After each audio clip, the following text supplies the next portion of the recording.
అఖిల్ భావోద్వేగం. అఖిల్ అక్కినేని కథానాయకుడిగా, భాగ్యశ్రీ బోర్సే కథానాయికగా వచ్చిన లెనిన్ చిత్రం శుక్రవారం ప్రపంచవ్యాప్తంగా విడుదలైంది. ఈ సందర్భంగా హైదరాబాద్లోని అన్నపూర్ణ స్టూడియోస్లో అక్కినేని నాగేశ్వరరావు విగ్రహం వద్ద చిత్ర బృందం కేక్ కట్ చేసి సంబరాలు జరుపుకున్నారు.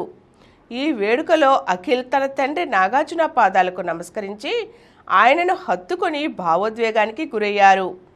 ఈ చిత్రానికి జూనియర్ ఎన్టీఆర్ అందించిన వాయిస్ ఓవర్ ప్రత్యేక ఆకర్షణగా నిలిచింది. తొలి రోజు దేశీయంగా ఈ చిత్రం సుమారు 2.6 కోట్ల నెట్ వసూలు సాధించింది. ఆగస్టు 7న కొరియన్ కనకరాజు. హీరో వరుణ్ తేజ్ నటిస్తున్న తాజా చిత్రం కొరియన్ కనకరాజు. ఈ సినిమా ఆగస్టు 7న విడుదల కానుంది. ఇండియన్ కొరియన్ నేపథ్యాల్లో రూపొందుతున్న ఈ చిత్రంలో వరుణ్ తేజ్ భిన్నమైన పాత్రలో నటిస్తున్నారు. హీరోయిన్గా రితికా నాయక్ నటిస్తున్నారు. మేర్లపాక గాంధీ దర్శకత్వం వహిస్తున్నారు. శ్రీశ్రీ సినిమాలో దుల్కర్.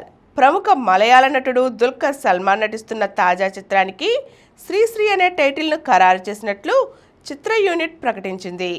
మూవీ టైటిల్కు ప్రేమ మళ్ళీ చిగురుస్తుంది అనే ట్యాగ్లైన్ను కూడా జోడించారు. ఈ సందర్భంగా మూవీ మేకర్స్ ఈ సినిమాకు సంబంధించిన ఫస్ట్ లుక్ పోస్టర్ను విడుదల చేశారు.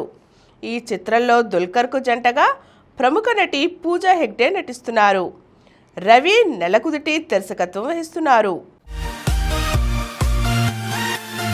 ఈ కార్యక్రమం మీకు ఎంతో నచ్చింది కదా. ఇటువంటి మరిన్ని వీడియోల కోసం అనతి కాలంలోనే 21 కోట్ల వ్యూస్ సాధించిన సమరం ఛానల్కు సమర్పించు సమరం సినిమా ఛానల్కు సబ్స్క్రైబ్ చేయండి, లైక్ చేయండి, మీ ఫ్రెండ్స్కి షేర్ చేయండి. అలాగే ప్రక్కనున్న గంట సింబల్ని ప్రెస్ చేయడం మర్చిపోకండి.